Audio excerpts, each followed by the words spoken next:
Mary Hepburn, meanwhile, somewhere between sleep and wakefulness next to James Waite, was doing something people don't have brains enough to do anymore. She was reliving the past. She was a virgin again. She was in a sleeping bag. She was being awakened in the faintest light of dawn by the call of a whippoorwill.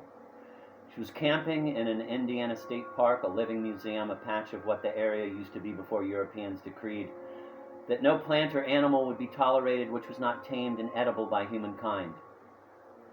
When young Mary stuck her head out of her cocoon, out of her sleeping bag, she saw rotting logs and an undammed stream. She lay on an aromatic mulch of eons of death and discard.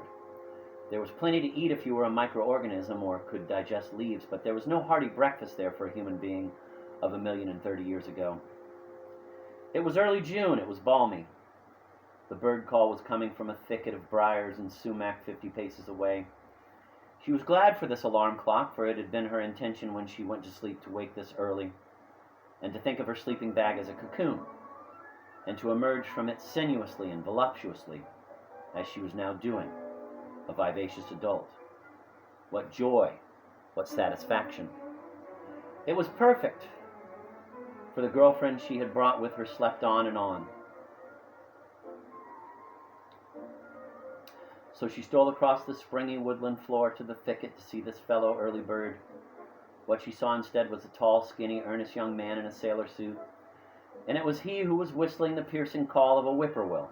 This was Roy, her future husband. She was annoyed and disoriented. The sailor suit so far inland was a particularly bizarre detail.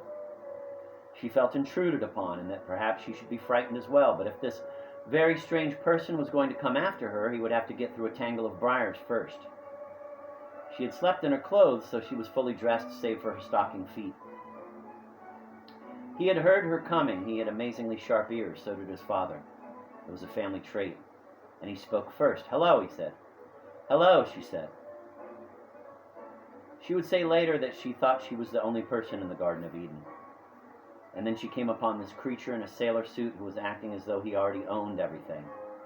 And Roy would counter that she was the one, in fact, who acted as though she owned everything.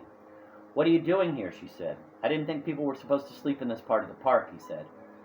He was right about that, and Mary knew it. She and her friend were in violation of the rules of the living museum. They were in an area where only lower animals were supposed to be at night.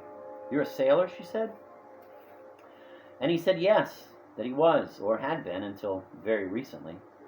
He had just been discharged from the Navy and was hitchhiking around the country before going home, and found people were much more inclined to pick him up if he wore his uniform.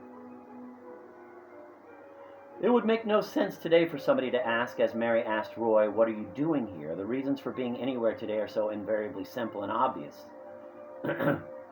Nobody has a tale as tangled as Roy's to tell, that he took his discharge in San Francisco and cashed in his ticket and bought a sleeping bag and hitchhiked to the Grand Canyon and Yellowstone National Park and some other places he had always wanted to see.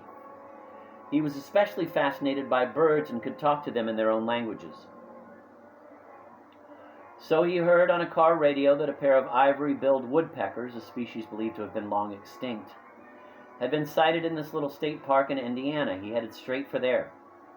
The story would turn out to be a hoax. These big, beautiful inhabitants of primeval forests really were extinct since human beings had destroyed all their natural habitats.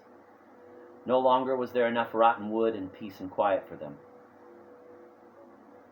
"They needed lots of peace and quiet," said Roy, "and so do I, and so do you, I guess, and I'm sorry if I disturbed you. I wasn't doing anything a bird wouldn't do."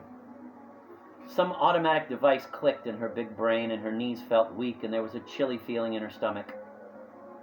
She was in love with this man. "They don't make memories like that anymore."